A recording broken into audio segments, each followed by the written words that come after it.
গাজীপুরের কালিয়াকৈর উপজেলার মৌচাক ইউনিয়ন বিএনপি ও অঙ্গ সংগঠনের উদ্যোগে গত মঙ্গলবার বিকেলে মাটি কাটা শিকদার বাড়ি জামি মসজিদ মাঠে ইফতার ও দোয়া মাহফিল অনুষ্ঠিত হয়েছে।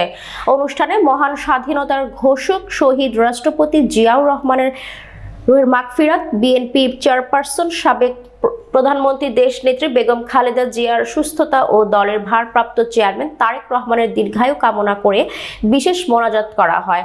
অনুষ্ঠানে সভাপতিত্ব করেন পৌর বিএনপির সিনিয়র সহসভাপতি নুরুল ইসলাম। অনুষ্ঠানটি সঞ্চালনা করেন গাজীপুর জেলা যুবদলের যুগ্ম আহ্বায়ক নজরুল ইসলাম। প্রধান অতিথি হিসেবে উপস্থিত ছিলেন গাজীপুর জেলা বিএনপির সদস্য সচিব ডক্টর ব্যারিস্টার চৌধুরী ইশরাক আহমেদ সিদ্দিকী। বিশেষ অতিথি হিসেবে উপস্থিত ছিলেন গাজীপুর জেলা বিএনপির সাবেক যুব বিষয়ক সম্পাদক সাইজুদ্দিন আহমেদ, উপজেলা বিএনপির সহসভাপতি আব্দুল জলিল মন্ডল, উপজেলা বিএনপি সহসভাপতি মেহেরুল ইসলাম মুরাদ বকশী সহ বিএনপি অঙ্গ ও সহযোগী সংগঠনের নেতাকর্মীরা।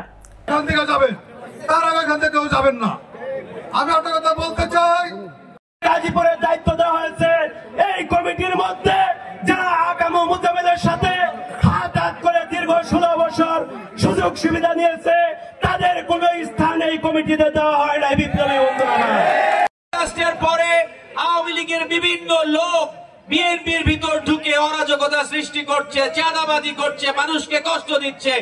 এদের ব্যাপারে আমাদের সজাগ দৃষ্টি রাখতে হবে। হাফেজ বাংলাদেশ জিন্দাবাদ, শহীদ জিয়া অমর হোক, খালেদা জিয়া জিন্দাবাদ, তারেক রহমান জিন্দাবাদ,